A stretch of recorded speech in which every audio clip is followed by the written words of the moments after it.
All right, welcome back. Another episode of the Empty Gym podcast.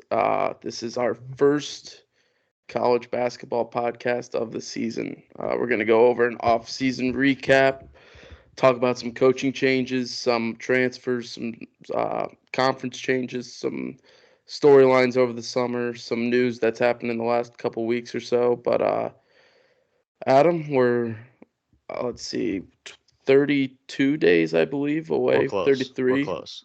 33 days away from opening tip, so that's exciting. You know what's funny though is right as you were starting that, I was looking up how many days, and I typed in how many days until college basketball, and it came up with how many days like the full season is. So it said 167, and I was like sitting there thinking like that's not right. Like that can't be right. Yeah, that had to be a little heart drop there for a So second. blame Google on that one. Yeah, but 33 days from the time that we're recording. By the time this gets out, probably 32 days, but we're getting close. We're getting real close. April is or not April. Yeah, April is close in terms of the Final Four. I'm getting my months all confused right now, but October's gonna fly by, and it's gonna be November, and it's gonna be college basketball is gonna be back, and that's all that we can ask for. But should we just hop right into it and get going? Let's hit it. All right.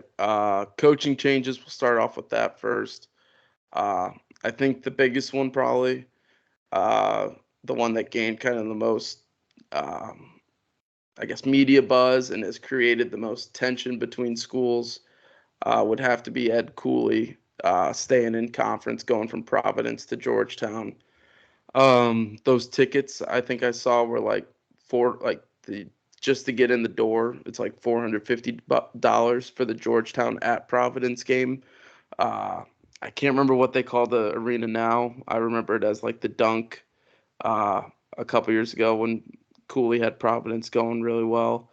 Uh, and I'm assuming that arena is going to be absolutely bananas on that night. But that's definitely a big one.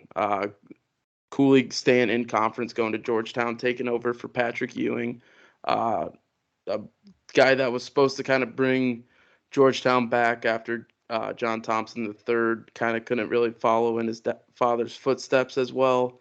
Uh, Ewing was supposed to be the guy to kind of turn it around, never really was able to, and now they end up with Ed Cooley. Yeah. So the Patrick Ewing era of Georgetown basketball as a head coach is over. Cooley's leaving Providence after a decade. It's kind of one of those things when you think of Providence basketball, like I just picture Ed Cooley. Yeah, Like I feel like he just resembles Providence basketball. Um, but I think this is a good hire. But like you said, there will be some tension staying in conference.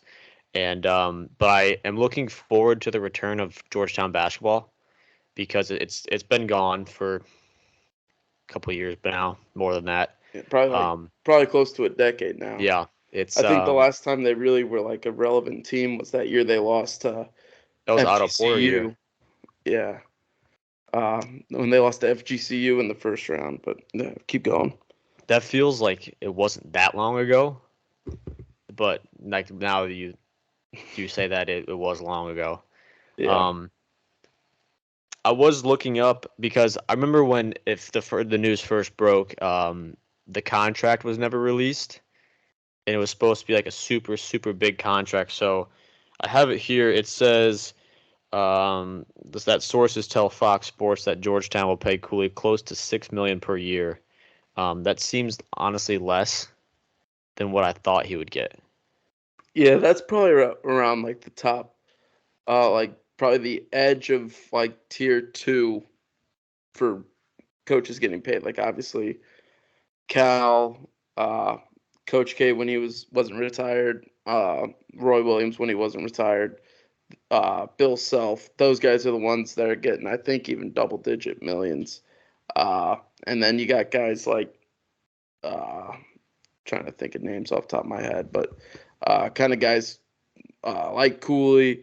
I know Underwood's making like five or six somewhere around there. So I feel like that's where like most of like the second tier guys are. But The yeah, way that is being talked about, it like that number seems like it should be a lot higher. yeah, I I mean, don't felt get me like wrong, that's still a lot of money per year. But the no, way when the news first broke, and there was all this contract, and it didn't get released, that number seems lower than what I expected that it would be. yeah, no, I know what you're saying, and I agree with you. Like you said, obviously it's still a lot of money, but the way it was getting talked about, and that's kind of the thing with Georgetown too. Private institution, they don't have to share those contract details like the public schools do. So uh, who knows exactly what he's getting? Probably is somewhere around 6, but like I said, still a lot of money. But the way it was being talked about, sounded like he was going to be making like 8 or 9 million, but still a lot of money for Cooley. I agree with you. Getting Georgetown back will be cool for the sport. It's one of those iconic brands that's really fallen off. John Thompson III just couldn't really sustain it, but he had them in an all right spot, and then Ewing just kind of, I don't know what happened with that. I don't know if it was a lack of being able to coach X's and O's and stuff like that, lack of being able to recruit. I think they were in a spot where they were kind of banking on Ewing just bringing in recruits and then worrying about the rest later at the start, and recruits weren't really buying it yet. Like they just never really got going at all, and then his coaching wasn't good enough to kind of like at least help them out a little bit, and then their talent was just horrendous. They had some random talented players. Like I remember they had a really good guard that transferred somewhere else after like his freshman or sophomore year or something, but I can't remember the name. But Georgetown is in a very bad spot right now, and Cooley kind of gives them some hope. Yeah, I think it's a good hire, and but I am very excited to see Georgetown be back. Hopefully, like you said, it's one of those brands where, as far as university goes, that's like it's college basketball is what you think of like as athletics wise for Georgetown, and they're one of those teams like a Gonzaga where they were at once like a basketball powerhouse, and then other than that, that's kind of their sport. So it'll be good to have Georgetown back in the mix. Yeah. I guess anything else on this one? No. I guess kind of just to wrap Providence up with this. They ended up hiring Kim English from George Mason, kind of one of the next uh, up and comer young mid major coaches that you knew it was going to be either this year or next year that he was going to get picked up by someone. Ends up being Providence. So I think a pretty good hire for them. I don't think Providence is going to take any really major step back. Kim English still kind of has to prove himself coming from George Mason, but I think the Friars will be fine. Was he the coach that was? I think it was him that had the Instagram lives where he was playing like one on one versus players. Yeah, Yeah, yeah, Providence basketball is going to be just fine. yeah. Yeah. He was the guy who was like, if I played someone for the transfer portal or something like that. Uh, but yeah, Providence should be fine. That I am very excited for that Georgetown at Providence game though. Oh yeah. That's gonna be one of the most wild environments of the year. Do you think Uh, they'll give him like a return video? Welcome back, Ed Cooley. uh, if they do, I don't know what I the don't know how the fans will appreciate that video, but I feel like I don't know. They should. they should appreciate him, but they It's just one of those won't. things like the way it all happened. It's like yeah, exactly. When it was kind of out in the open that like it was very publicly talked about while the Providence season was still going on that like Cooley was going somewhere and they were just everyone was just kind of trying to figure out where, and then they have a terrible end of the season. Like I think once like the talk of him going somewhere came out, it was they lost their last game of the regular season, lost their first game in the Big East tournament, and then lost the first round of the NCAA tournament. Excuse me. So it was just kind of from like just a bad situation, I think. Rick Pitino mailing in award right there for Ed Cooley. Yeah, exactly. Um, but yeah, Cooley could have. I think Cooley could have left Providence. Uh, Maybe not to Georgetown, but probably to especially anywhere out of conference. But he could have left Providence, and had he done it in a respectful manner, I don't think Providence fans would have a problem with it, with the move. Excuse me, the move. But I think the way it happened, the fact that it's in conference, uh, I don't blame Providence fans for being upset. And I'm trying to pull up when that game's going to be. I feel like it's closer towards the end of the year, if I remember right. But that game is just going to have a absolutely, absolutely wild. How many technical fouls do you think are going to be in that game? 3? I think, if they call a tech on Cooley, that like if Georgetown's not getting calls or something, and they end up calling a tech on Cooley, that stadium could go absolutely berserk, and that would be one of the Imagine if most. he's like ejected or something like that. Oh, if he gets ejected, like walking through the tunnel, people The are gonna be walk of flipping him shame through the off and tunnel. everything. Saturday, January 27th at 12:30 Eastern. Uh, so morning tip for Georgetown versus Providence, which I think is good if you're a Providence fan, because the students aren't going to be drinking all day and be tired at game time. It's going to be bright and early, so they're going to get going and make sure that Ed Cooley has a warm welcome back to Providence College. But yeah, you want to stay in the Big East or go to the ACC? Let's stay Big East. Let's stay in the Big East, where Slick Rick Pitino uh, gets hired to St. John's. Kind of fits the St. John's persona, the old Big East persona. Uh, he was. Why am I blanking on this right now? Was he at? He at Providence when or that was that, yeah, I think he coached Billy Donovan at Providence at when the Big East originated. I could be wrong on that. I could be thinking of someone else.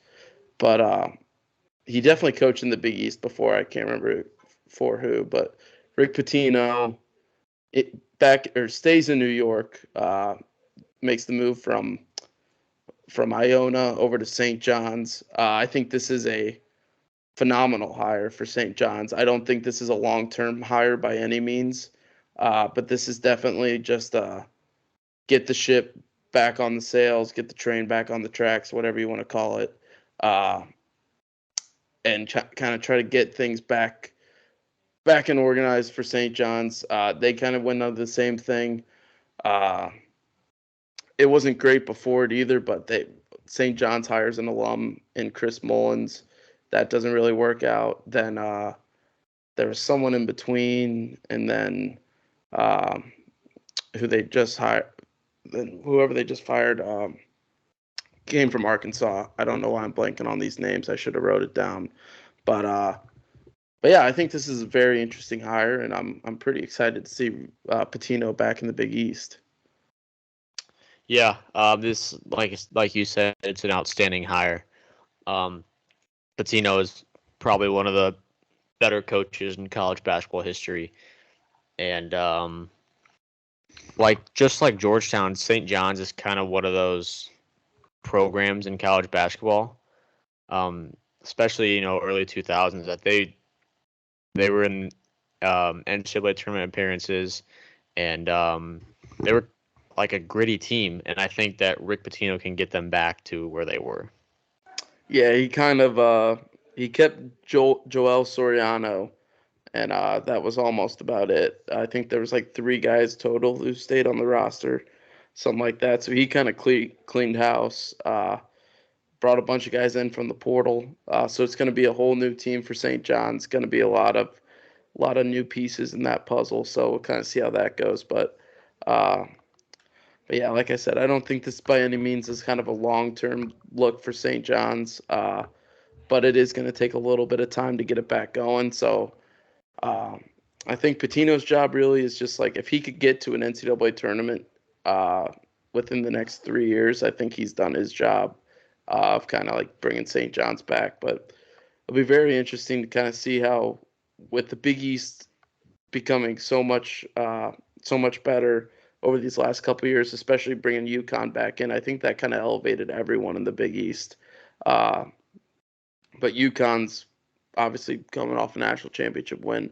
Marquette is right up there. Villanova will definitely have a better year this year than they did last year. Creighton's going to be very good. Um, Providence is going to be good. I can name them all pretty much. So he's kind of Patino's kind of stepping into a tough conference, but I think he'll be all right.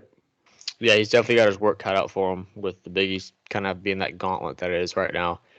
Um, St. John's only had 10 days in between hires. It was one of those things where it felt like, I could be remembering this wrong, but it felt like when Iona was playing that NCAA tournament game, I think it was against UConn. They were the only team that was like beating them at halftime during that tournament, and it like everybody knew that Patino was leaving and going to St. John's. Like it was kind of one of those. There were already talks of it. I don't think Patino left in a way that was like crazy or anything, No. but it was one of those where you knew it was happening and you weren't surprised when it did happen, with being that short time in between coaches. Yeah, that would not have been. There would not have been 10 days between hires if Iona wasn't still in the tournament. That would have been much shorter. But yeah, I think Iona definitely can't be mad. I mean, I know he said that Iona was going to be the last place he coached. Like you had to be taking crazy pills if you believed him when he said that. Uh, like if he had any type of success at Iona, which he did, made a couple tournaments, you knew that he was gone for a bigger job right away. Uh, which he did leave for a better job, but uh, I think Iona kind of knew what they were getting into uh, by hiring Rick Pitino. They knew that was kind of just like Patino's going to St. John's to get that train back on the tracks. Patino went to Iona to get his own train back on the tracks, and Iona was just kind of like the middleman in that. I feel like, but he gave Iona a couple tournaments, so I don't think you can complain about that.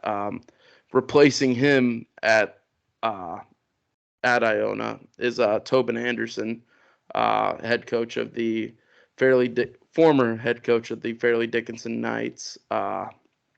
Obviously, the big win over Purdue and the big Cinderella run for them.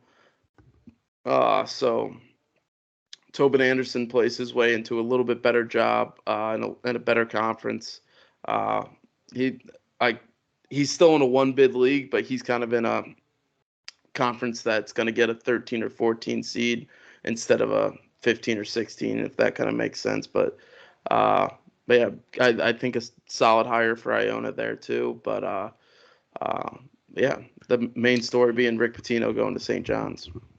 Yes, as far as the Tobin Anderson hire goes, it's I'm blanking on his name. Like I said, we should have wrote these names down. The St. Peter's head coach. After Shaheen Holloway. yes, after their Sweet 16 run, was it Elite Eight actually? No, Might have been. I don't remember. I think it actually might have been because they I think played it was. UNC. Yeah, they played UNC because Mhm. we knew that it was either going to be UNC Duke in the Final Four Yeah, or you or St. Peter's. yeah, or Duke versus a 15 seed. Yeah, so I think that's with how like Cinderella stories, how more common they're becoming, especially with these 15 and 16 seeds, with UMBC starting that 16 seed upset against Virginia a while back. I think it was 2018. But I think you'll see a lot of these lower level coaches who play their way through the NCAA tournament and they gain the attention and the respect of these bigger schools compared to what they are. I'm like, in no means is Iona like a huge school, but it is definitely bigger than Fairleigh Dickinson. Remember when Fairleigh Dickinson, and St. Peter's too, when they were in the tournament, and they would like tweet out like the basketball gyms they were playing, and it looked like a high school gym. Yeah. So definitely a huge step up there for Tobin Anderson, but I think it worked out well for both Iona and St. John's. Yeah. Yeah, I agree. I think especially with that Rick Pitino at Iona, I think both parties benefited. I think Rick Pitino kind of lifted Iona up out of or higher expectations and a higher ceiling and a higher floor, as well as kind of lifted himself out of like the mud that he was in with the NCAA after leaving Louisville the way that he did. So I think kind of everyone benefited from that. So it'll be interesting to see him back in major college basketball and how that goes. Anything else on those hires? No. All right, let's go. Let's go to the ACC. Notre Dame hiring Micah Shrewsbury after kind of a weird exit from Mike Bray. I feel like Weird is a good word to use there. I feel like that there's definitely an untold story that happened with all that. He's now an assistant coach for the Atlanta Hawks, but definitely something happened there. We'll probably never know. That's probably hidden in the Golden Dome somewhere over in Notre Dame. But they end up hiring Micah Shrewsbury from Penn State. Shrewsbury turned around Penn State real quick. Last year, especially, they were with Jalen Pickett, the Funk kid. I'm gonna blank on these names again. I remember Pickett had like a triple double with 40 points against Illinois one game. So he was a first team All Big Ten. Pickett, they had Funk, they had a plethora of guards that were good shooters. I Didn't know. Andrew Funk have like 10 threes in one game? Yeah. I feel like I can share this story. Butler played Penn State on the road. I was not on the trip, but so the night before, 2 nights before, no, three, something like that. Couple days before the game, we get a task from Coach Mata, which is to put just get like we made a Word doc, and it was just the number 3, and we printed out I think probably 800 or 900 copies of just the number 3, and taped it all over the locker room and all over the film room and in the bathroom and like everywhere. It was like, because I remember we were playing a scrimmage against uh, the guys who play for the girls practice team at Hinkle one night, but we had to put all these signs up, which just shows you the way that Penn State was last year, big time 3-and-D team. So I'm sure he'll take that over to Notre Dame. But I think pretty good hire for Notre Dame, getting Shrewsbury from Penn State. Yeah, I think that he'll be able to do what he did at Penn State to elevate Notre Dame's program. But yeah, back to the Mike Bray thing. It was really because I feel like I saw the news twice where I was like, or he said, maybe he said he was going to resign. Like middle, like this is gonna be my last year, and that was like middle through conference play. That was during the season. Yeah, he said like Yeah. he's gonna resign or retire or something, and then he But was like, "I'm not retiring." yeah, then it came out and he's like, "Yeah, I'm not retiring." And then you're like, "Oh, Mike Bray's back," and then you see it again, Mike Bray's gone. And like you said, there's definitely some untold stories there of what all went down, but it was just kind of an odd thing that happened. Yeah, very odd.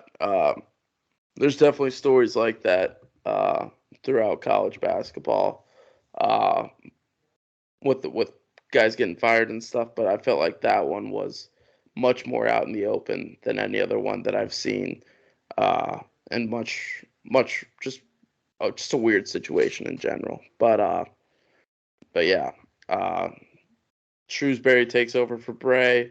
At Penn State, Mike Rhodes is taking over, replacing Shrewsbury. Rhodes comes from VCU, brings over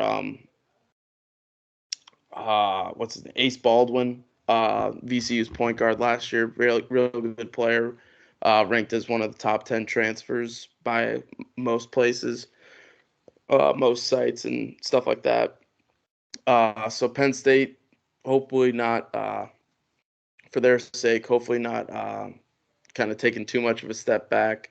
They lose a lot of talent from this past year, but bring some good talent in from VCU as well as through the transfer portal from other places. So Penn State looking to kind of stay afloat after it was just a weird thing with what was his name, Pat Chambers, who got fired. I want to say it was 2 years ago. It was like the summer going into the 21-22 season, and that kind of came out of nowhere. And then they bring in Shrewsbury to take over for him. He has a great 2 years, and then they think they're kind of building something, and then he gets plucked away from Notre Dame, which doesn't even feel like that much of an upgrade. I know like he's from Indiana, so that could be part of it, like coming back closer to home. But I feel like going from Penn State to Notre Dame is kind of a lateral move based on where they've been in the past. But what do I know? But Penn State hoping to kind of stay at the level that they're at right now with Mike Rhodes. Yeah, so in those 2 years that Shrewsbury was the head coach at Penn State, his first year they went 14-17, and then last year, his second and final year at Penn State, they went 23-14. So big jump there in that second season for total 37 wins and 31 losses at Penn State for just a short 2 years. But from where that program was when he picked it up, and then even that big jump from the 2021-22 season to the 2022-23 season, gaining those 9 wins is a pretty good job. Yeah. I mean, Pat Chambers had them. I remember at one point they were a top 10 team in the 1920 season. I remember because Illinois knocked them off on the road, and they were, I think, number 9 in the country. But that was always that was at the very beginning of conference play, and they didn't play a extremely tough non-conference schedule, but yeah, Pat Chambers kind of had rebuilt that program, and then he just got fired for, I can't remember exactly what it was. It was a couple years ago, but he gets fired, and you kind of think that all that progress that he made is just thrown out the window. And then Shrewsbury kind of takes some lumps that first year, but then that second year, this past year, really has a great season. They were a 7 seed, won a game in the tournament. Just like we're kind of Big Ten contenders throughout the year, in what was kind of a wild scene for the 2 through 8 teams in the Big Ten were all within like half a game or a game of each other towards the end of the season the whole time. So he had Penn State right in that mix. But now he goes to Notre Dame, and we'll see if Mike Rhodes can kind of do the same with Penn State. But that's pretty much all I got on that one. You got anything? No, that's it. All right, let's stick in the ACC. Syracuse, for the first time since 1976, will have someone other than Jim Boeheim coaching them. Adrian Autry played for Boeheim at Syracuse from 90 to 94, has been an assistant coach for him since 2011. He takes over as head coach. So, again, blanking on a name, but Mike Hopkins, coach at Washington, longtime assistant coach for Boeheim at Syracuse, longtime associate head coach. Was always kind of the expected guy to take over for Boeheim. Boeheim ends up staying a little bit longer than everyone thought he was. Hopkins decides to jump ship and take a job while he's got a job, goes to Washington. And then now that leaves the door open for Adrian Autry to take over. Big Syracuse guy, obviously played there as coach there for over a decade. But it's kind of crazy. From Boeheim played there from 63 to 66. Took 3 years away. I don't know what he was doing in those 3 years, but then comes back as an assistant in 69. As an assistant from 69 to 76, and then takes over as head coach in 76. So in the last 60 years, pretty much, there's only been 3 years where Jim Boeheim has not been on the bench or in the locker room for Syracuse, and this is the first time since 1960 or 1969 that he's not. So just a lot, kind of a crazy time in Syracuse. Yeah, is it just me, or do you feel like the last 4 years, like you've not forgotten away, but you're like, oh, I remember, yeah, Jim Boeheim's still the coach of Syracuse. Yeah, them just not being quite as good, I think, kind of put a little bit tarnish on his resume, which was a very good one. Obviously, he only got that one title, but still, I mean, had a great resume, but those last few years were just kind of hurt it a little bit, I feel like. Yeah, I believe he's number 2 all time in wins, behind the GOAT, Coach K. Yeah, number 2 all time. Behind two who? guys. Mike Krzyzewski. Okay, what do we call him? Mike Krzyzewski. Okay, we'll workshop it. But 2 guys in the last 2 years now that have left the sport that have been around obviously well before both of us were born, but also at the same school well before we were born. So kind of a end of an era. Obviously, neither one of us has ever seen anyone else be the head coach at Syracuse. So this is kind of interesting, but it's cool to it stinks in a way, but it's cool also to kind of see with guys like Roy Williams, guys like obviously Coach K, Boeheim, kind of start to see that era of coaches start to retire. It's kind of weird, but it's awesome to see them kind of be able to finish their careers out and everything. But it's definitely gonna be weird seeing someone else be the head coach of Syracuse.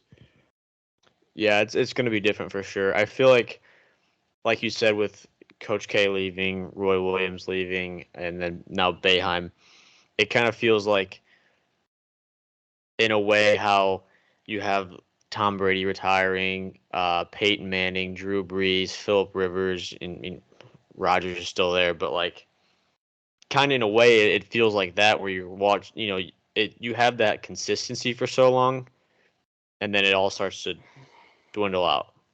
Yeah, definitely very similar. I feel like for us too, personally, like just the age that we're at, we came up with those quarterbacks and we came up with these coaches, and now both are starting to retire, and kind of that era's ended a little bit. But I think they got a good guy in Autry. It sounds like, from what I've heard, they're gonna play man a little bit. No, the 2-3 zone's the best defensive basketball. They're from what I've heard from, I think it was Rothstein. They're still going to throw in some zone from time to time, but it's supposed to be a pretty man heavy defense for Syracuse, which is the first time since 1976 probably. Boeheim, a legend with that 2-3 zone. It always has ran it forever. But now Syracuse might be a man team, is what it sounds like. Yeah, I think it's a good hire for Syracuse, and to go along with that, I think the only way, not the only, but the best way to do it for when you have a coach that's been there for so long, is to hire from within a guy that's been around the program for so long and knows traditions and all that stuff. Same way Duke did it with John Shire.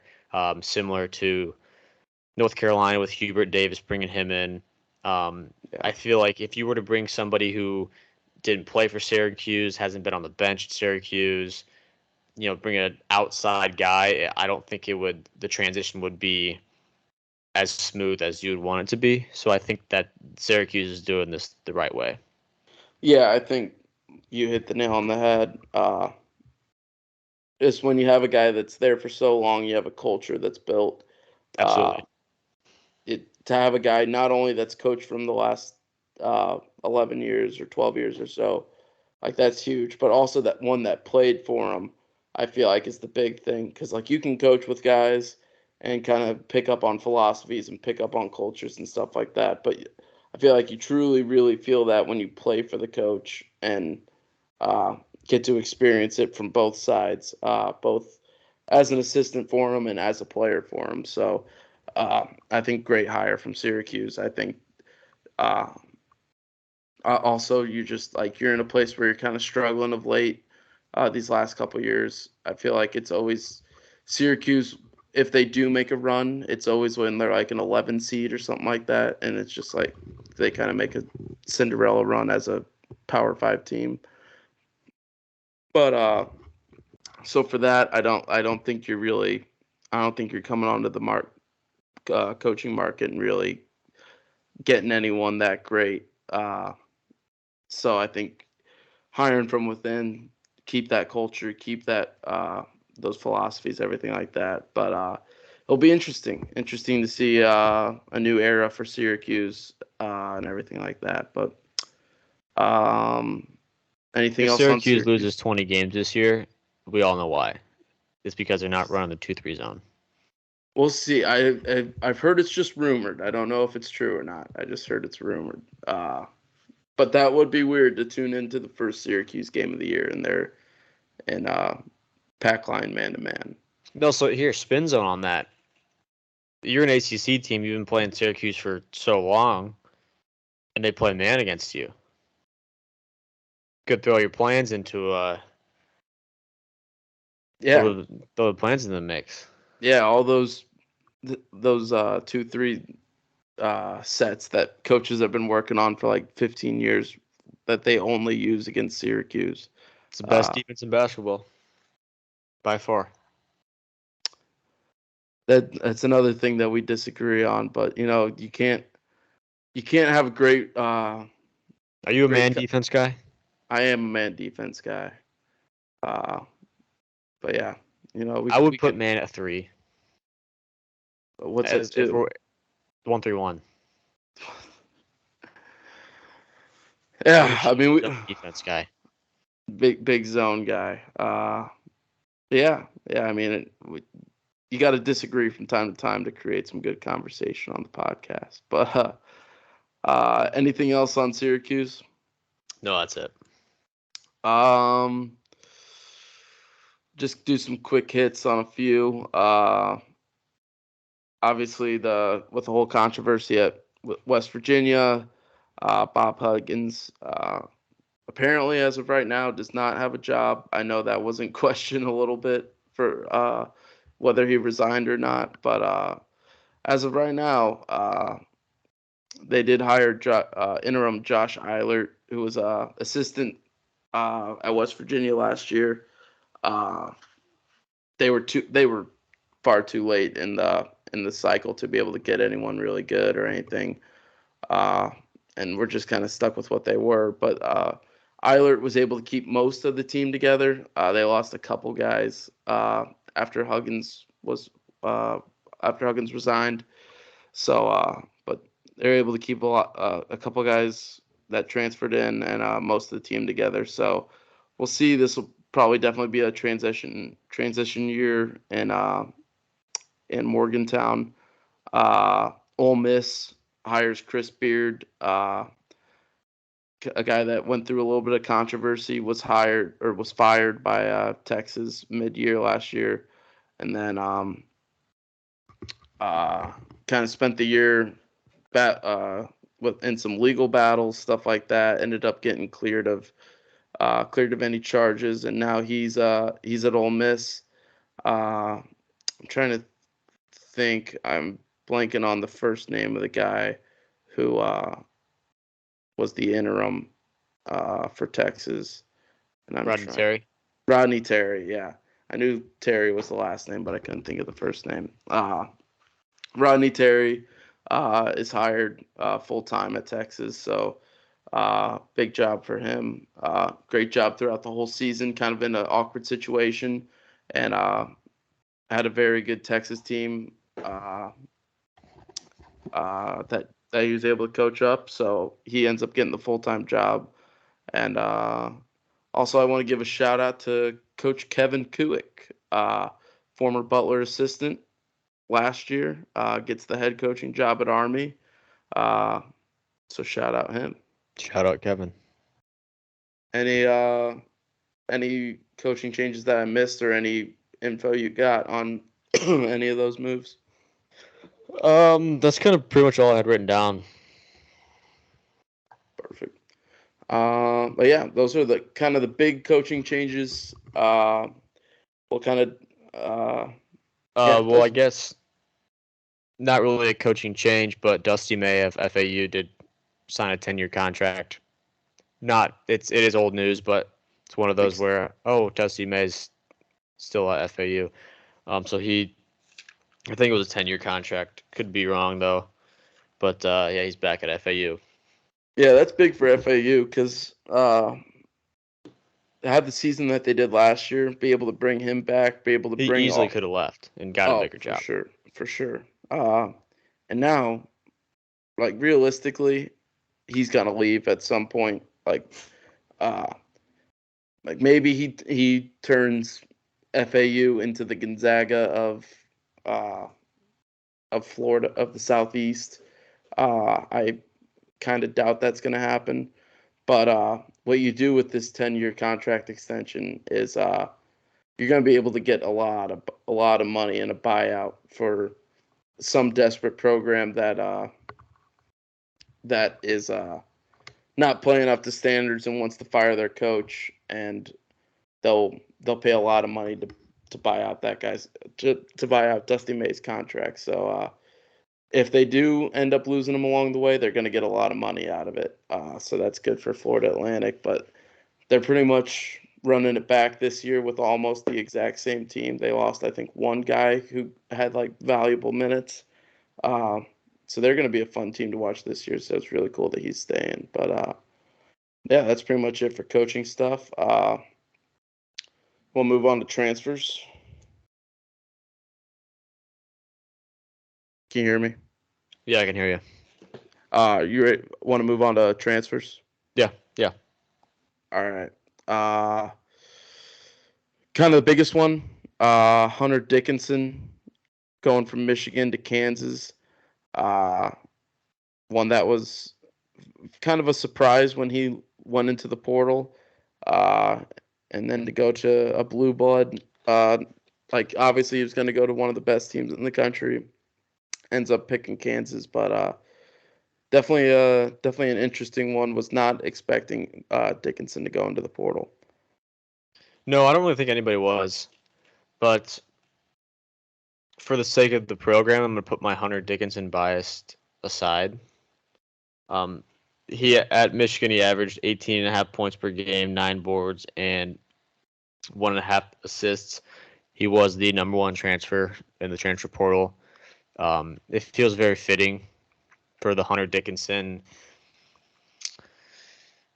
culture, just his personality to go to Kansas. Yeah. I feel like it fits well. We'll find out if it fits well on the court. I think Bill Self will be able to coach him up pretty well. But yeah, Hunter Dickinson, I guess. Yeah, I wasn't super happy about seeing that one. I am super excited though. He is 0-4 against Illinois in his career, I believe. So I'm excited to see him get one more opportunity to play in State Farm Center with this Illinois-Kansas exhibition in a couple weeks. That is only like 3 weeks away from this Saturday or this Sunday, which is wild. So exhibitions are coming back really quick too. Just a little sidebar, But yeah, Hunter Dickinson at Kansas now. Very interesting play or pickup there for Kansas, and we'll see how that kind of works out for him.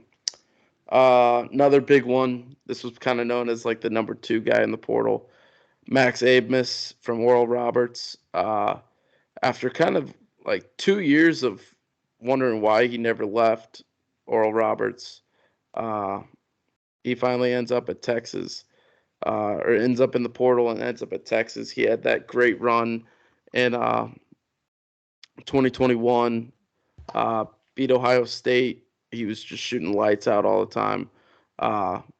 Stays, doesn't enter the portal. Everyone's kind of surprised by that. And then has a great year last year as well, or I guess 2 years ago in the 21-22 season. Ends up staying, doesn't enter the portal. Has another pretty solid year last year. Brings Oral Roberts back to the tournament after missing it. I think they lost in the conference championship in 22. But comes back into the tournament. Now ends up leaving and going to Texas. So good pickup for Texas there, who lost a couple guards and to the NBA or to graduation. Yeah, he's a very good player.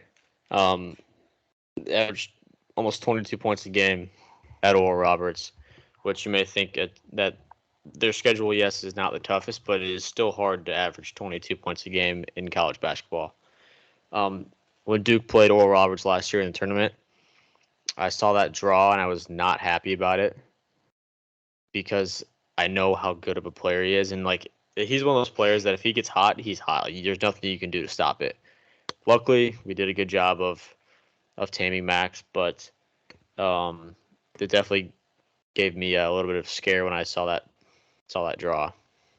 Yeah, I mean he was a guy, and they also had that Vanover kid that transferred from Connor Arkansas. Vanover. Yeah, like 7'6" kid. So looked like they could have done some damage in the tournament. Maybe pulled off an upset or two, but Duke ended up taking care of them. But now he goes to Texas, kind of takes over for Marcus Carr, and that Texas just had a plethora of guards last year. Serge Rice. Serge Rice, yeah. Some more guys whose names I can't remember. Bad names day today for me. But I remember Texas having like 4 great guards last year, and Abe Miss comes in and kind of tries to take over that role. Another one in the state of Texas, LJ Cryer. Just never really kind of got his footing at Baylor. I feel like he had some good performances there, but just never was kind of never really got the consistency as much. He ends up going to Houston, kind of takes over for Marcus Sasser, who's off to the NBA now. But Houston kind of just is reloading and taking some guys from Baylor. Yeah, it's definitely a good pickup. I think Baylor was one of those teams last year that had the plethora of guards. Yeah. And their guard play was just like outstanding. I feel like it's one of these you're gonna look back at it in the season and be like, why didn't more teams go out? I mean, I'm sure they did. That it's just not out to the public, but why didn't more teams go out and try to get LJ Cryer? Because I think he's a very good player, and I think that he fits Houston's style of play and how Kelvin Sampson likes to run that team. Yeah, I agree. I think this is one of the guys in the transfer portal that I'm sure everyone wanted to get, but there might have been some teams out there that didn't quite make as much of a push as they thought they might have needed to, and I think they probably might end up regretting that because Houston picks up a great guard in LJ Cryer. We'll go to probably the transfer that I was most surprised about this year. Ryan Nembhard going from Creighton to Gonzaga. You had Nembhard coming back. You had Kaluma. You had Kalkbrenner. You had Shireman. Shireman. Shireman's graduated now. I I think think he's coming back for a 5th year. you're right. Yeah, you're right. Yeah, and it's just you had an awesome team that just kind of fell short a little bit last year. Didn't quite have the tournament run that they thought they were going to, but still had a pretty good run. But like just couldn't quite make that Final Four. Uh, and you're thinking you're bringing everyone back and it's gonna be great. And then Nemhard just decides to leave and go to Gonzaga. So that one just never really made a whole lot of sense to me. No, I think you're right. I think it'd be a lot weirder if he didn't go to Gonzaga, where his brother played. Yeah, it like that helps a little bit. I Yeah. think that was definitely in the pitch for Mark Few and company. I bet his brother had some was in his ear a little bit, but yeah, it does feel a little odd that he left because, like I said, I was expecting it. You were expecting it because he was kind of that guy for Creighton that I think was one of the best guards in the country last year. Just it felt like the way that he was able to control the offense and just control the flow of the game. And he fits so well with Greg McDermott and his offense and defense in a way. But yeah, a little bit of a head scratcher there. But if, like I said, if he goes anywhere else, it's like, what are you doing? But it's Gonzaga, so it kind of fits. It's probably best for the family too. And like I said, definitely his brother had something to do with it. Yeah, that was the one school where it did kind of make sense for him to go. Obviously, with his older brother playing there after transferring from Florida. Uh, so that it makes a little bit of sense that if he went anywhere, he went there. But I was not expecting him to leave Creighton. It sounded like they all kind of wanted to run it back and see what kind of run they could make. And Creighton still got a really, really, really good team, but they'll always kind of be a what if. I feel like asterisks on this season for Creighton if Nemhard stayed or not. Nemhard stayed or not. Another one, Caleb Love. His time in UN at North Carolina always kind of felt like it was over this year. It that Carolina just kind of looked like a dumpster fire this year. Their the team chemistry wasn't great after being picked by I think over like 3/4 of AP pollers being picked number one for the preseason poll. They end up not only not ranked but not even in the tournament. And then Caleb Love ends up transferring at the end of the year, going to Arizona. And also with that, Kirk Carissa going from Arizona to West Virginia. So those two kind of go hand in hand a little bit. But yeah, Caleb Love leaving Carolina to go Arizona. Definitely one that I definitely was expecting Caleb Love to enter the portal, but Arizona is kind of an interesting place for him. Yeah. So what Jack was saying at the start when he cut out for a little bit, basically, I didn't hear it, but I'm sure you said Caleb Love didn't fit as well this year as he did with their national championship run the year prior. But yeah, like I said, I was not surprised at all when I see him enter the portal. There was a little bit of that bad blood between him and RJ Davis too, and with RJ Davis coming back, I'm sure that only um, helped the decision for Caleb Love to leave UNC. He did have that little stretch at Michigan with the weird admissions and how he couldn't get in. I think that happened previously with another recruit at Michigan. You probably know his name. I'm blanking on it. Maybe you can redeem yourself with the names today. That was Terrence Shannon Jr., who is now Yes. at Illinois. Yes. So So thank you, Arizona University of and Michigan admissions. yep. So I think Arizona's doing the same way. And he did have that little um, stretch with Indiana, right? There Yeah, was there was a some. time where that looked like it was I gonna thought he happen. was going to Indiana for sure. But yeah, he ends up in Arizona, and Yeah, Duke does play Arizona this year, so we get another crack at Caleb Love. yeah, that'll be an interesting time for Caleb Love for sure. But uh, he ends up going from Carolina to Arizona, like we kind of talked about. Sorry if I cut out there. But just never seemed like it was a great fit this year. Everything always kind of seemed a little off this year for North Carolina. With Baycott coming back, Larry Nance coming in from or not Larry Nance, Pete Nance coming in from Northwestern. Love and R.J. Davis back. The big kind of controversy off the court between those two that kind of leaked out a little bit. But yeah, Carolina just never really looked that great this year, and this transfer felt fairly evident. But like I said, Kirk Carissa going from Arizona is sticking with West Virginia, even after Bob Huggins was fired. I remember when that was happening. I know Illinois was kind of trying to get in on Carissa a little bit, but he ended up deciding to stay at West Virginia. So interesting pickup for them. And then for me, I think if you're okay with moving on from Kirk Carissa.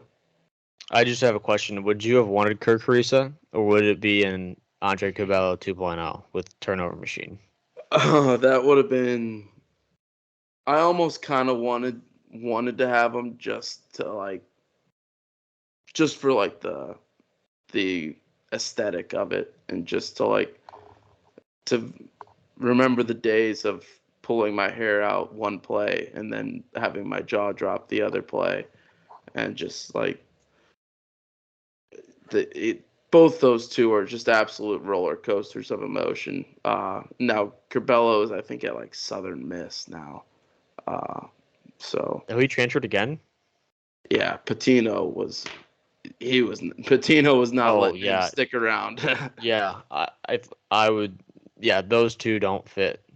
No, that one doesn't work too well. But That was probably in his contract. yeah, He's like, I'll come be the head coach if we can just get rid of Andre Curbelo. yeah. Rick Pitino might have had like 3 heart attacks by now during like summer workouts and practice. Watching Andre Shoot Cabela. rounds. Yeah. But Uh, Curbelo's like trying to do no look passes and hitting the side of the stands. exactly. Yeah. Uh, Kind of the most like underrated transfer for me. I don't know if you have this written down or anything about it, because it was just one that, like, when I was looking at some transfers last night, it caught my eye a little bit. Cam Spencer, Pat Spencer's little brother. Pat Spencer was the guy who played basketball for 1 year at Northwestern after being like the best lacrosse player of all time at Loyola, Maryland, I think. Uh, that's besides the point. Cam Spencer, player for Rutgers, lights out shooter. He transfers to UConn. Kind of an underrated pickup, I think, for UConn. He's not going to be Jordan Hawkins or anything. Like, he's not going to be that level of shooter, but and especially not as good off the dribble as Hawkins was or anything. But he's a lights out shooter, probably just half a step below Hawkins. So I think that's a great pickup for them to kind of keep this run rolling. Definitely fills the void that Jordan Hawkins left because um, Danny Hurley definitely likes those type of players. Yeah, yeah.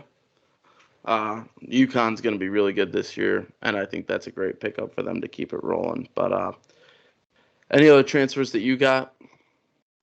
Um, I just got one more that, as far as UNC goes, they get the number 4 guy in the portal, Harrison Ingram from Stanford. He averaged little under 11 points a game for Stanford, and I think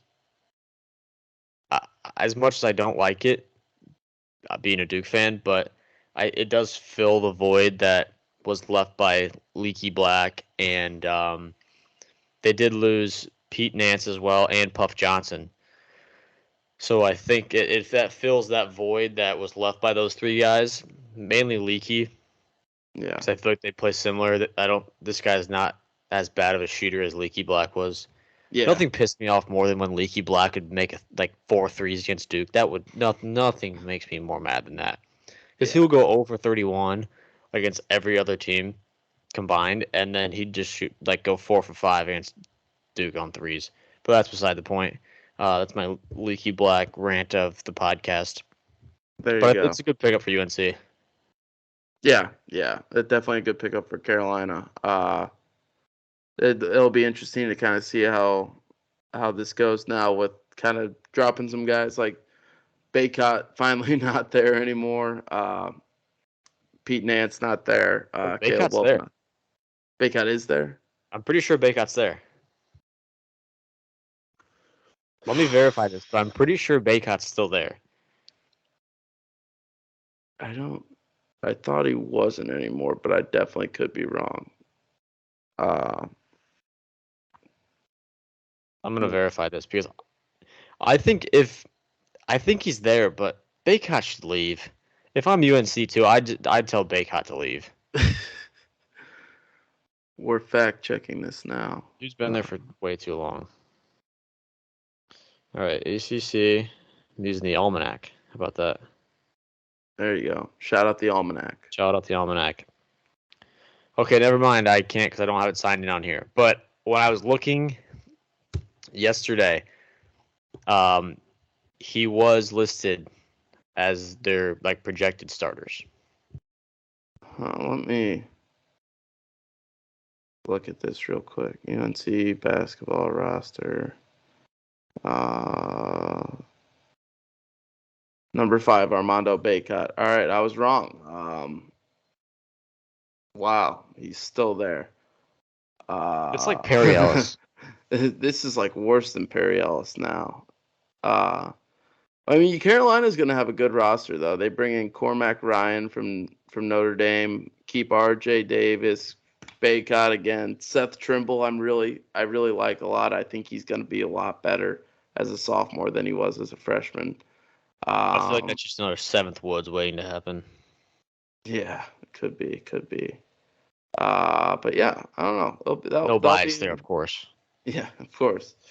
But that would be definitely an interesting team to watch. But yeah, you got anything else on transfers? No. All right. We'll talk a little bit of conference realignment. Some happened this year. The big stuff's coming next year. With all the just everything. We've talked about it enough on this podcast, but lot of changes coming next year. For this year, Big 12 adds some teams. BYU, Cincinnati, UCF, and Houston. So Houston, after their huge year being a number 1 seed, they are now into the Big 12, so kind of face a little bit tougher schedule, conference schedule, of course. And BYU, who's been a long-time team in the West Coast Conference. Some of my favorite games from the last couple years watching college basketball have been BYU against teams like St. Mary's and Gonzaga. Now they're into the Big 12. UCF, obviously, Big 12 move for football. Their basketball, not really up to par that much, so that'll be kind of interesting to see how that ends up going. And then, Cincinnati, Wes Miller, I think is a pretty good coach. I think he can get Cincinnati rolling, so we'll see how that goes. But those are the big Power 5 changes so far this year. But there's some other smaller ones as well. Yeah, those 4 teams are kind of being chucked into a gauntlet right now. It's I don't expect other than Houston can definitely handle themselves, but the other 3 are kind of don't expect them to have the best conference record this year. Yeah, I think like BYU can knock off a few teams. I think Cincinnati can knock off a team or two. UCF, I'd be like, don't expect anything from them this year. But BYU and Cincinnati are definitely gonna have an adjustment period a little bit, getting used to this. Yeah, so like you said, that's kind of the major like Power 5 ones. The AAC is getting Charlotte, FAU, North Texas, Rice, UAB, and UTSA. So yeah. FAU is headed to the AAC. Yeah, they added a lot of teams. Also lost some as well. But FAU going from Conference USA to the AAC. AAC is not obviously the best conference by any means. after losing UConn, they really kind of dropped down a tier, and now after losing Cincinnati and Houston as well, kind of dropping down a little bit in the level, but definitely better than than Conference USA. So FAU not going to have a very hard conference schedule by any means, but not quite as easy as the Conference USA. So that'll be interesting to see how they kind of adjust to that a little bit tougher schedule, but with a very, very talented team. Yeah, so also to go along with that, speaking of Conference USA, they're adding Jacksonville State, Liberty, New Mexico State, and Sam Houston. So Conference USA fills the voids of the teams that they lost to the AAC. Yeah, not a whole lot to talk about there. I can't tell you too much about Sam Houston State this year. Sorry about that. I haven't brushed up on my Sam Houston State knowledge quite yet in the depth chart. It's coming soon, though. Coming soon. Yeah, I think that was it. Really, were there any other? Yeah, that's all I had. Yeah, I didn't see too many other ones. I guess we can talk about a few, like some of our biggest storylines from the summer. I think obviously Bob Huggins probably was the main one, just being in the news so much. Obviously lots of transfers throughout. That's always a big part of the offseason. Conference changes, coaching changes. Am I missing any big storylines from this summer that I'm forgetting? I think the biggest storyline in college basketball right now is Bronny James at USC. Yeah, I did forget about that. Yeah, Bronny went under, what was it, cardiac arrest, I think. Yeah.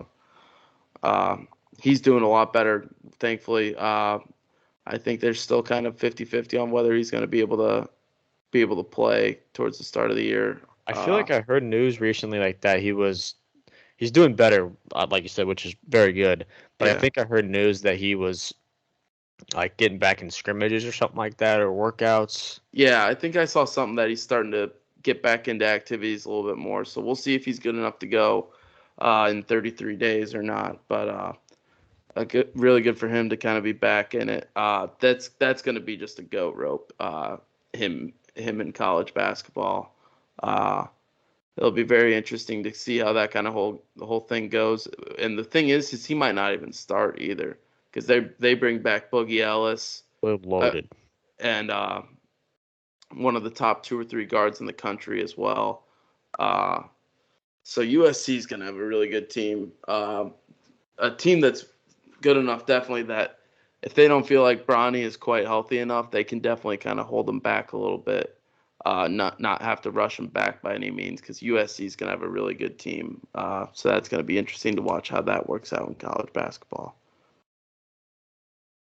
As far as other storylines for the season, I think I want to get your opinion on this one. Calipari is there? I think there's pressure on Calipari. I don't want to say hot seat, but I feel like there's pressure on Calipari this season. I think there's more sand in the bottom of the hourglass than there is in the top right now for him at Kentucky. It just seems like that's kind of run its course a little bit. I think barring like an Elite Eight or a Final Four, I wouldn't say necessarily that I think that that he'll leave or he'll get fired. He definitely is not getting fired. They cannot afford to fire him. But I think he might get to the point where he's just like, I'm done. Like, I'm done here. And go take some other job. But I don't really know how that's going to work out. Obviously, like, at the same time, if you're Calipari, you'll be like, you know what? I can stick around in this shitty situation for a little bit while longer. And if they really want to get rid of me that much, they can pay me my $80 million buyout or whatever it is. It's just absurd. So I could see that going a lot of different ways. I think you got a very, very fed up fan base with kind of like the lack of Final Fours and Elite Eights, and obviously lack of national championships. Haven't had one since 2012, which doesn't seem like that long ago, but to Kentucky fans, that's a lifetime. So, and then you also got kind of a petty coach in a way, a little bit, that I think he's kind of going to be like, you know what? If you guys want to get rid of me so bad, then fire me and pay me my buyout. So that's just kind of a very interesting situation that I don't really know what's going to happen with. Yeah, I think the water's boiling over there, and we'll find out if it's going to boil over or not. Yeah, that's definitely a good way to describe it. Uh, that's just a weird time there, just weird time. But we'll see how that ends up going. As far as other programs go and pressure, another storyline for this upcoming season would be Purdue. The pressure that's on Purdue. Yeah, they bring back just about everyone. Bring back Edey. Bring back those two freshman guards, Braden Smith, Fletcher Lawyer. Bring in blanking on his first name, this Jones kid from SIU, who's supposed to be like one of the most athletic guys they've ever had at Purdue or something like that. But Purdue's got to do something in the tournament eventually. Matt Painter will never get fired at Purdue. If they ever do fire him, they're dumb. As much as it is fun to kind of make fun of Painter for the lack of tournament success, he's an amazing coach, one of the best X's and O coach in the country. I got the privilege to go to a clinic and kind of get the opportunity to listen to him talk about his offensive philosophies for about an hour, and it just what he thinks about and how his brain works with offense and basketball is just absurd. But at the end of the day, you got to do well in the tournament. You can have an undefeated season and win the Big Ten championship, win the Big Ten tournament, and if you lose in the round of 32, bust. It's the level of success that season gets attached with is not nearly as high as it should be. But that's another interesting situation that it's just going to be. I think if you're Purdue, you can have a lot less, like, I'm trying to figure out how to word this, but you don't have to be as good in the regular season as you have in the past. As long as you have a good postseason, Purdue fans are going to be happy. But I think their last 3 tournament losses are to double-digit seeds, so they just need to kind of get out of their own way and get this postseason stuff figured out. Yeah, it's almost turned into like a Rick Barnes situation. Yeah. That's a good comparison. But yeah, I don't know. It's gonna be very, very important year. If Edey wasn't coming back, I think you'd give Purdue some slack. With Edey coming back, this is a very important year. Oh yeah, absolutely. I think the expectations are still high if you don't have Edey back. But yeah, I agree. Yeah, you bring back Edey and you bring back a lot of other people and bring in players through the transfer portal, and you get a 1 seed in the tournament.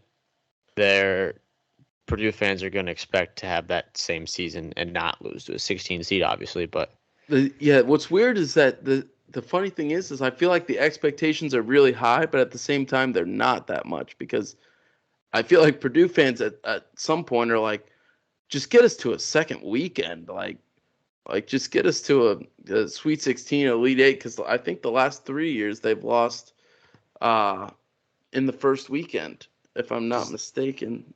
They were a 4 seed 2 or 3 years ago, and they lost to the 13 seed North Texas. Yeah, and then who was in between that? They lost. They made it to the Sweet 16 the year before in 22, and lost to St. Peter's in the Sweet 16. Yes, because that was Jaden Ivey. Yeah. So they did make a second weekend, but only a Sweet 16, and then obviously the loss to FDU last year. But after being like a crazy shot away from getting to the Final Four in 19, after that loss against Virginia in the Elite Eight, Uh, 3 straight losses to double-digit seeds, and the furthest you've gotten is the Sweet 16. This team needs to make an Elite Eight for sure, at least. And I don't know, Purdue's just in a weird spot. That's all you can kind of say about it. Yeah, there's no other way to really describe it. Yeah, they got some heavy expectations. But As far as storylines, that's, I mean, like we already talked about it, but how will Hunter Dickinson play at Kansas? How will that all work out? Like I said, Bronny James at USC. One I guess that kind of is closer to me is how this year Duke is returning a lot of players. In the previous years, we've lost, basically just reloads, reload, and that's how it is. But this year we still bring in a top 5 recruiting class, and we bring back guys like Jeremy Roach, Filipowski, Mark Mitchell, and Tyrese Proctor. And then we have the graduate senior with Ryan Young. But just a different Duke offseason that you don't see too often with how many people they're bringing back. And so yeah, it should be interesting to see how all that plays out. Yeah, that's definitely a thing that Duke has not been used to in the past, bringing back that much talent and that much continuity and everything. So that'll be interesting to see how. I think that helps Shire out a lot. Not really have to deal with multiple, like 2 back-to-back years of just all freshmen basically, and then a handful of older guys sprinkled in, and now you kind of got some more, like I said, continuity, more guys who have been around Shire, been around the program that Shire's been running, not that he's been part of an assistant as. So I think this is a chance for a big jump. Not to say that they were bad last year, because they were still pretty good, Duke was, but this is an opportunity for a big jump for Duke, I feel like, to really implement themselves back in that kind of top 5, top 10 echelon of college basketball. Yeah, you're right. Anything else you think, or? That's pretty much all I got. I guess one piece of news that I'll bring up, announced this week. I want to say it's 25 through 28. I can't remember exactly, but Indiana and Kentucky will be playing again. I do want to talk to you about this a little bit. Indiana kind of getting screwed out of this deal. Indiana is going to go to Kentucky twice, to Rupp Arena, and one game will be at Assembly Hall in Bloomington, but one will be at Lucas Oil in Indianapolis. So Kentucky getting 2 true home games, IU only getting 1. So kind of an interesting deal between those 2 teams for that. Yeah, you're right. Yeah, that's about it. But yeah, I don't really have too much to add about that. We were talking pre-recording, and Jack brought the news to me that I hadn't heard yet. So yeah, but yeah, I think that's pretty much all I got. College basketball's back. Now we can get to talking about stuff that we're really into. So if I'm not mistaken, next week is our first week where we'll be back to 2 episodes a week. So we're excited about that. Next week we start out hoping to record Sunday night, get it up Monday morning, our mid-major preview. So we're going to talk about not every conference, but some conferences like the West Coast, Missouri Valley. Obviously, we are big Valley guys. I'll probably wear my Valley sweatshirt that day. Getting excited about the Braves. A10, American, Mountain West, stuff like conferences like that. Kind of like those that are just like a little step below the Power 5, but good solid league still. And then Wednesday night recording, we'll get it out Thursday morning. Will be our Pac-12 preview. So then we'll start working our way into the Power 6. Week after that, I can just go through the schedule again real quick. SEC and Big East Week after that, Big 10 and Big 12, and then week after that, ACC, and then just kind of an overall look at the preview of the season. But that's pretty much all I got. You got anything else, Adam? That's all I got. All right. Well, we appreciate you guys listening. Like I said, a lot more college basketball content coming throughout this next month. 33 days away from the first game, so we're excited about that. But appreciate you guys listening, and we'll be back next week.